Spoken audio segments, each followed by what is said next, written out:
기도하고 오늘 찬양을 생략하도록 하겠습니다. 네, 시간 관계상 기도하고 말씀 시간을 갖도록 하겠습니다. 기도하겠습니다.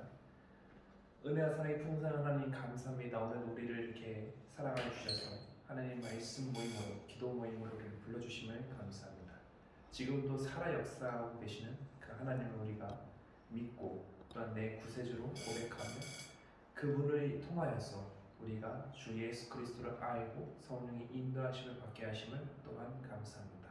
오늘 말씀을 나눌 때 말씀 속에서 역사하시는 성령님께서 늘 함께 해주시고 그 성령이 내주하셔서 역사하는 귀한 현장의 시간이 될 수 있도록 우리를 인도하여 주시옵소서. 이 모든 말씀 예수 그리스도 이름으로 기도드렸습니다. 아멘. 네, 오늘은 마가복음 1장입니다. 마가복음 1장 짧아요. 35절에서부터 39절까지. 마가복음 1장 35절에서부터 39절까지 제가 봉독합니다. 새벽 아직도 밝기 전에 예수께서 일어나 나가 한적한 곳으로 가사 거기서 기도하시더니 시몬과 그와 함께 있는 자들이 예수의 뒤를 따라가다가 만나서 이르되 모든 사람이 주를 찾나이다. 이르시되 우리가 다른 가까운 마을들로 가자. 거기서도 전도하리니 내가 이를 위하여 왔노라 하시고 이에 온 갈릴리에 다니시며 그들에게 여러 회당에서 전도하시고 또 귀신들을 내쫓으시더라. 아멘. 네, 오늘은 본문을 가지고 예수님의 전도라는 주제로 나누기를 희망합니다. 오늘 본문의 백그라운드는요.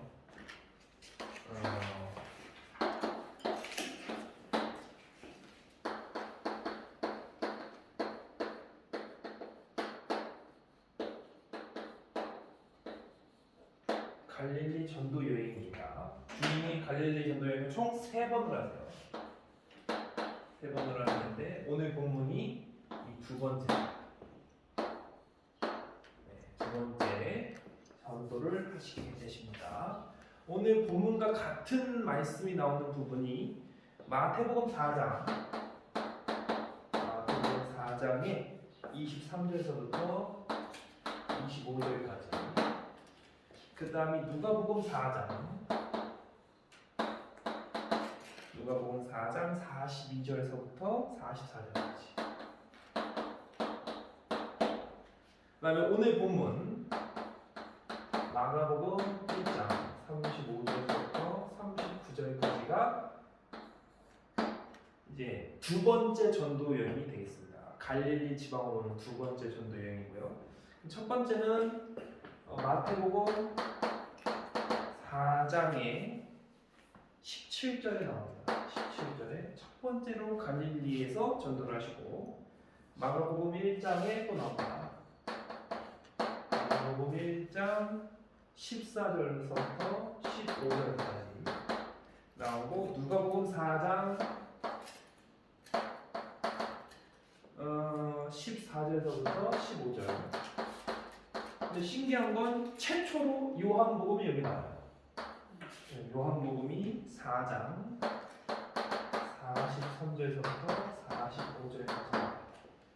그리고 마지막 세 번째는 성경 4복음서에 어디에도 없고 한 군데만 있습니다. 그게 누가복음 8장이에요.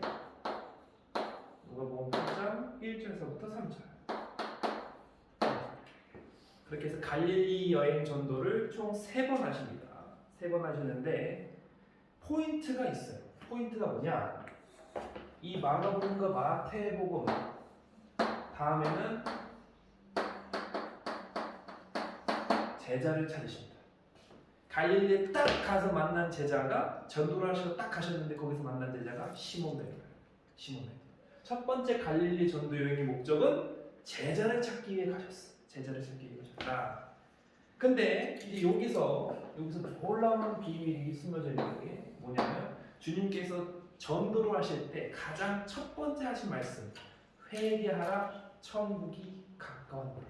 그러니까 회개를 강조하시죠. 회개를 강조하고 있어요. 두 번째로 역시 마가복음에도 똑같은 말이 나와요. 근데 여기서는 더 놀라운 게 믿음을 강조하고 있어요. 회개와 더불어서 믿음을 강조하시다. 믿음을 강조하시다. 그다음에 누가복음에는 똑같은 본문인데 강조하는 초점이 성령의 권능이다. 성령의 역사를 성령의 역사를 강조하고 계시고, 근데 이 요한복음에 나오는 말씀은 약간 요거랑 맥락이 달라요. 요거는 초점이 약간 다릅니다. 요한복음은 이렇게 말씀하신 다음에 어디에 초점이 맞춰져 있냐면 갈릴리 사람에게 초점이 맞춰져 있어요. 갈릴리 사람이 분명히 성경에도 자기 고향에 가서 환영을 받지 못한다는데 이때는 환영을 합니다. 왜 환영을 할까? 본문을 딱 보니까 갈릴리 사람이 예수 그리스도의 행함을 보았다. 그러니까 얘네는 보고 믿은 거예요. 보고 믿었다. 보고 믿었다. 이게 첫 번째 전도의 요약입니다. 오늘 본문에는 주님이 첫 번째로 강조하시는 것이 새벽 기도입니다. 새벽 기도를 강조하고 계십니다. 새벽 기도를 강조하고 계시고, 근데 오늘 이 두 번째 전도의 핵심은 회당에 있습니다. 회당에 있습니다. 전도를 회당에서 주로 하셨다. 그리고 약한 자와 병든 자를 고치셨다. 병든 자와 약한 자, 귀신 들린 자를 내쫓으시고 고치셨다라는 겁니다. 이게 두 번째 전도의 요약이에요. 그럼 세 번째는 누가복음에만 나와 있어요. 누가복음 8장에 보면 하나님의 나라를 선포합니다. 하나님의 나라를 선포하고, 그 다음에 역시 병 고치셨어요. 병 고치고 악한 자를 내쫓으시고. 근데 여기서는 다른 복음서에서 안 나오는 특징 중 하나가 12제자를 다 데리고 계십니다. 12제자를 다 데리고 계세요. 그래서 요게 큰 틀에서 주님이 갈릴리 전도 여행을 3번 하셨는데, 공생에 3년 동안 하셨는데, 그게 이 내용의 축소판이 되겠습니다. 그럼 오늘 본문은 왜 오늘 본문을 굳이 끌고 왔을까? 그 이유를 이제부터 시작하려고 합니다. 우리가 전도를 이렇게 하기 위해서 엣지13이라는 팀도 만들고 기도 모임도 했는데, 이 전도 모임의 가장 첫 번째로 해야 될 것이 기도다. 그러니까 예수님의 전도를 딱 보니까 첫 번째로 나와 있는 것이 기도였습니다. 그래서 전도의 시작은 기도다. 전도는 기도다. 기도로 시작합니다. 전도는 기도로 시작을 하는데, 중요한 건 그 시작의 기도의 처음 시작은 회개로 시작됩니다. 마태복음 4장 17절에 회개하라, 천국이 가까웠다 라는 말씀이 나와 있어요. 그 말씀을 통해서 기도의 처음 시작은 내가 죄인인 걸 알고 고백하는 거구나. 전도를 처음 하기 위해서는 내가 먼저 회개하는 역사가 일어나야겠구나 하는 것이 마가복음을 통해서 우리가 알 수 있는 중요한 메시지입니다. 두 번째는 이 예수님의 전도가 기도로 시작되는데, 이 기도로 시작되는 포커스가 전도에 있죠. 그럼 전도는 한 영혼을 살리는 건데, 그럼 한 영혼을 살리기 위해서는 기도가 반드시 필요하다는 거예요. 기도가 반드시 필요하다. 주님이 누가복음 4장에서 성령의 권능을 강조하십니다. 성령의 권능을 강조하시는데, 이 성령이 마태복음 16장 19절 성령의 역사를 말하고 있고요. 로마서 8장 14절 성령이 내주해야 되고, 요한복음 14장 26절에서 27절 성령이 인도하는 대로 따라가야 된다는 말씀을 나오고 있어요. 그러니까 한 영혼을 살리기 위해서는 기도가 중요한데, 그 기도가 바로 성령의 내주로 시작된다라는 것을 주님의 전도를 통해서 우리가 알 수 있었다라는 겁니다. 자, 크게 두 번째 전도 여행을 끌고 온 이유가 바로 여기 있습니다. 회당에서 전도하셨다. 예수님의 전도는 회당에 있었다. 이 회당이 어떠한 곳일까? 회당 좀 찾아봤어요. 찾아보니까 히브리어로 모아데이엘이라는 뜻을 갖고 있어요. 몰라도 됩니다. 네, 몰라도 돼요. 그냥 나 이 정도 알아요 이렇게 자식한 건데, 이게 뭐냐면 회당은 유대인들의 예배당이자 예배의 당이자 사법적인 기능을 갖고 있는 곳이 이 회당입니다. 또한 영구적인 기능을 갖고 있어요. 무슨 소리냐? 안식일 외에 회당이 비죠. 그럼 거기서 누가 모이냐면 바리새인, 서기관들이 모여서 율법을 연구해요. 그러니까 여기는 율법의 산출자이자 예배 드리는 곳이자 사법적인 기능을 하는 복합적인 곳입니다. 그것이 회당이었다라는 거예요. 근데 이 회당에서 예배와 삶과 권력이 존재하는 이 회당에서 주님은 전도를 시작하셨어요. 왜 그러면 회당에서 전도를 하셨을까? 그거를 쭉 묵상하다가 떠오르는 말씀이 계시록 2장 9절에 이런 말씀이 나옵니다. 사단의 회가라는 말씀. 사단의 회. 사단의 회가 바깥에 있는 게 아니라 교회당 안에 있는 거예요. 그러니까 회당 안에 이미 마귀가 둥지를 틀고 앉아있다. 주님이 또 말씀하시죠. 가족 중에 원수가 있다. 항상 멀리 있는 것이 아닙니다. 교회 안에 이미 사단의 회가 둥지를 틀고 있어요. 그래서 베드로전서 4장 17절에 뭐라고 말하죠? 정신을 차리고 깨어 기도하라. 틈을 주지 말라는 거예요. 마귀한테 이미 교회가 이미 어딘가는 뭐라 그럴까 바이러스처럼 딱히 있어요.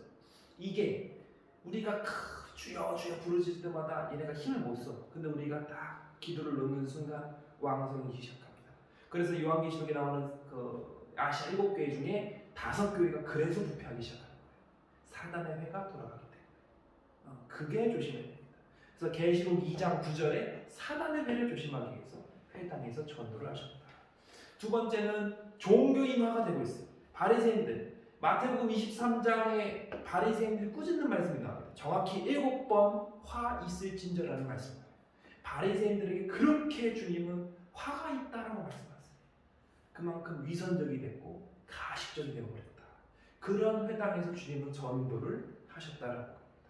세 번째는 교회의 기능을 찾기 위해서 이 회당에서 전도하셨다는 건데 마가복음 12장 17절에 주님이 성전에 딱 올라가시면서 다 쓸어버리십니다.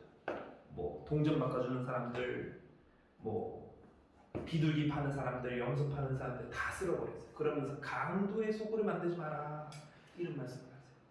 그럼 이런 말씀이 왜 나올 수밖에 없었을까? 우리가 전도의 기본 기능에 대해서 이해를 해봐야 됩니다. 이 전도라는 게 뭘까? 그래서 제가 그림을 조금 그려왔어요. 참 연구를 많이 했습니다. 네. 보겠습니다. 오늘 본문에서 나오는 지방이 갈릴리죠. 갈릴리의 세상입니다. 또 회당이 나와요. 오늘 본문에. 교회죠, 교회 당. 그 속에 있는 주체가 교회죠. 네, 교회가 교회. 세상은 말할 것도 없어요. 세상은 말할 것도 없어요. 그래서 여기는 대법원 오고 다니면 불신자라는 거죠. 그죠? 여기서부터 다 신자라고 하는데 중요한 건 여기는 교인이라고 그러죠. 어디 교회에 소속된 사람들. 그럼 여기는 교회는 뭐라 그래요? 제자라고 그래요. 제자라고 해요. 그럼 또 성경에서 이 세상을 또 뭐라 말하냐면 마태복음 10장 16절에 너희를 이리 가운데 보낸다 하는 말이 나와요. 일이라는 일. 또 얘네는 뭐라고 그러냐면 마태복음 25장 32절과 33절에 이런 표현이 나와요. 염소와 양이다. 이런 말이 나와요. 염소와 양이다. 그럼 교회 다니는 사람은 염소 아니에요? 염소. 자, 그러면 우리가 이걸 편하게 부르기 위해서 이리를 뭐라 그래요? 있어 보이는 단어로 짐승 같은 거 할 수는 없잖아요. 금수라고 해서 금수. 그래서 옛날 어른들이 뭐라 그래요? 에이 금수 같은 놈. 이게 뭐냐면 짐승보다 못한 놈이라는 거예요. 그럼 여기를 뭐라 그러냐면 여기를 인격자. 인격이 참 많으신 분. 권사님. 난리 나죠? 네. 그런 겁니다. 그다음 여기를 성자라고 해요. 성자라고 합니다. 근데 이 인격자와 성자를 구분하는 기준이 있어요. 그것이 기도를 하냐 안 하냐. 그 내용이 마가복음 1장 35절에 나와요. 오늘 본문 뭐래요? 새벽 기도를 하냐 안 하냐. 저는 새벽에 못 일어났는데요. 참 말하면 피곤하죠. 네. 성경대로 살라고 해서 커피 시키러 갔는데 성경대로 주문할 수는 없잖아요. 그런 것처럼 기도를 하냐 안 하냐. 뭔 말인지 모르죠. 하나 예를 들어주자면 아메리카노를 시키러 갔어요. 그럼 이제 그 전문이 남을 거 아니까 성경대로 시키면 라비어 너로 말미암아 나의 목마름을 아이스 아메리카노 나에게 주셔서 나의 목마름을 해소하도록 하소서 이렇게 말할 수 없잖아요. 그러니까 이 기도라는 것이 꼭 새벽 기도만 있는 것이 아니라 정시 기도가 될 수도 있고 묵시 기도가 될 수도 있고 아니면 말씀에 붙잡고 하는 계시 기도가 될 수도 있다는 거죠. 그러니까 기도를 하나 안 하냐가 포커스가 있는 거예요. 우리 멀리 안 가도 됩니다. 바리새인들 새벽에 만나서 뭐해요? 주님 죽일 생각만 하고 있어요. 줄을 틀어놓는 일이지. 주님은 새벽에 가가지고 아파 하면서 기도하시는데 모여가지고 예수님을 어떻게 죽일까? 속된 말로 이런 지랄을 하고 있어요. 큰일 난다. 기도를 그만큼 중요하게 생각하고 있다는 거죠. 다음에 이 세상은 이 금수 같은 놈들은 무슨 말을 하냐면 거짓말을 해요. 거짓말. 요것도 찾아보니까 요한복음 8장 44절에 거짓말에 대한 말이 나와요. 거짓말에 대한. 그럼 얘네들은 뭘 말할까? 인격자는 사실을 말해. 정말 잘 알아. 이렇게 하면 지옥 가. 너 이렇게 하면 지옥 가. 너 죄인이야. 정말 잘 알아. 근데 본인은 정작 안 해. 그래서 교회 제자들은 무슨 말을 하면 진실을 말해. 이해가 안 되죠. 사실과 진실이 뭐가 다를까? 이거 딱 이해가는 사례가 있어요. 탕자 사례. 탕자 왔어요. 아버지가 와가지고 반지 끼워주고 잔치 열어주고 아이고 아들아 어서 와 이렇게 했는데 형이 뭐라 그럽니까? 아버지!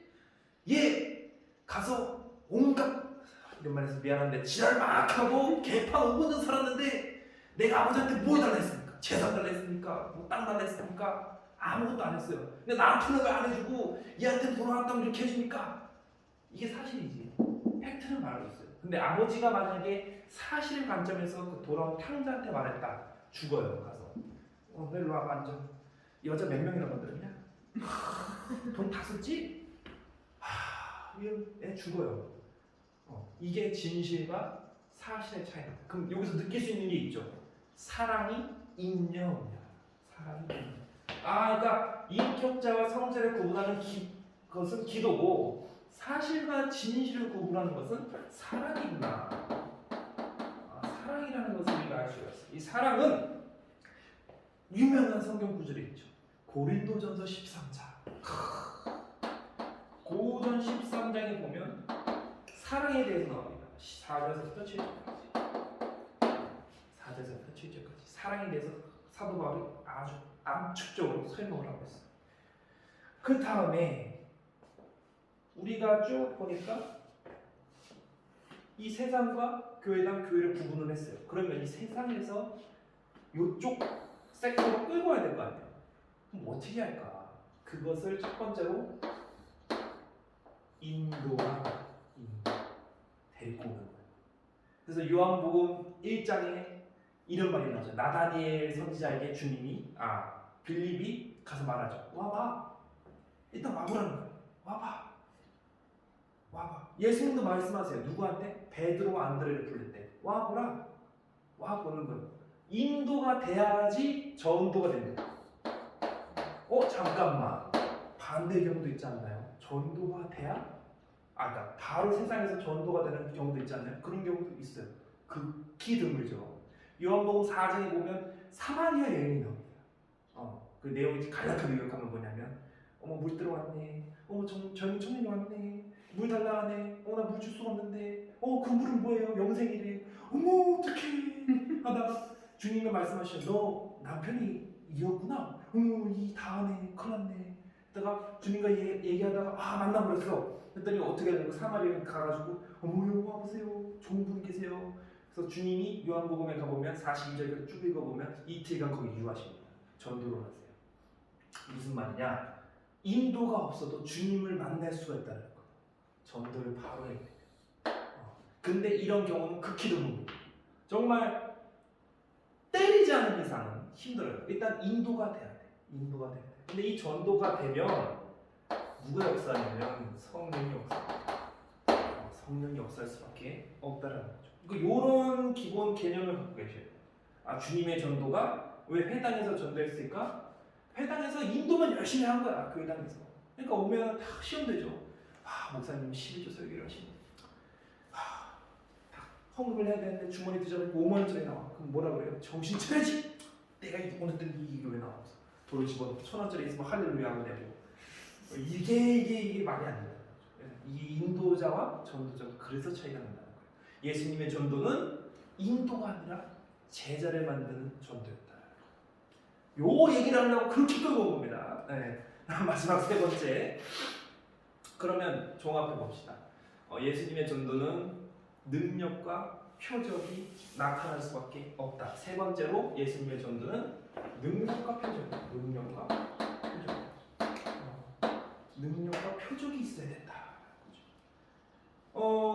주님은 모든 것을 하기 위해서 기도로 준비하셨어요. 오늘 본문 마가복음 1장 35절에 나오고 마가복음 9장 29절에 이런 말씀을 하시죠. 기도 외에는 이런 유관한 게 없다. 기도가 그만큼 중요하다고 말씀하십니다. 그리고 주님이 부활 승천하시기 전에 이런 말씀하시죠. 마가복음 16장 17절에서 18절까지 무슨 말씀이 나오냐면 믿는 자에게는 이러한 표적이 따르니 뱀을 집어도 무슨 독을 마셔도 다 멀쩡하다는 거예요. 이 말씀 다 믿고 아멘 주였습니다. 농약 다 원샷 때리면 바로 가는 겁니다. 네. 무슨 말 하고 싶은 거냐면 표적이 능력과 표적은 항상 말씀과 같이 한다. 그것만 딱 맨날 기도할 때 쭉 빌립보서 4장 13절에 보면 내게 능력 주시는 자리에서 내가 모든 것을 할 수 있다 했는데 이 뭡니까 이게 이런 기도만 하고 있어요. 이러면 안 된다는 거예요. 항상 말씀과 표적이 다릅니다. 정리합니다. 오늘 본문에서 주님은 전도를 하시기 전에 기도로 준비를 하셨고 그 기도가 교회당 안에서 제자를 만드는 기도였다. 그러니까 전도였다. 그러니까 기도로 주님의 전도는 기도로 준비하면서 교회를 세우는 전도. 또 이러한 전도는 하나님의 능력과 표적이 따른다. 근데 그 표적은 항상 말씀과 같이 한다. 세 가지 포커스가 오늘 본문에 나와 있습니다. 네. 다시 총정리하면 세 번의 전도 여행 중에서 두 번째 전도, 회당에서 전도하신 것은 기도로 준비하는 것과 두 번째로 그 말씀을 붙잡고 교회를 세우는 전도였고 마지막으로 하나님의 능력과 표적이 나타나는 전도였다. 근데 하나님의 항상 능력이 나타날 때는 말씀이 같이 한다. 마태복음 1장 23절에 임마누엘을 약속했고 마태복음 28장 20절에 그 임마누엘을 성취하셨어. 세상 끝날까지 항상 너희가 함께하리라. 이게 주님의 완벽한 전도입니다. 하나님의 능력과 표적도 항상 하나님의 말씀대로 하셨다라는 거죠. 네, 길었습니다. 오늘 참 많은 은혜가 될지 모르겠는데 아무튼 그렇습니다. 네. 안녕. 네, 기도하겠습니다. 예수님 감사합니다. 오늘 마가복음에 있는 말씀을 같이 나눠봤습니다. 주님의 두 번째 갈릴리 여행 전도를 통해서 우리에게 주신 세 가지의 교훈, 이 세 가지의 메시지가 기도로 전도를 준비하셨다. 교회를 세우는 제자를 주님은 전도하셨고 하나님의 능력과 표적이 나타나는 전도를 행하셨다라는 것을 우리가 깨달았습니다. 오늘 말씀을 붙잡고 우리가 간절히 기도합니다. 우리도 우리의 힘으로 하는 것이 아니라 우리가 먼저 기도로 준비할 수 있도록 도와주시고 교회 내에서나 우리의 삶의 현장 속에서 교회를 세우는 귀한 제자로서의 역할과 사명을 감당할 수 있도록 도와주시고 하나님의 능력과 하나님의 사명 또 하나님의 표적이 우리가 정말 하나님의 말씀과 함께 나타날 수 있도록 우리를 인도하여 주시옵소서. 이 모든 말씀 예수 그리스도 이름으로 기도합니다. 아멘. 감사합니다.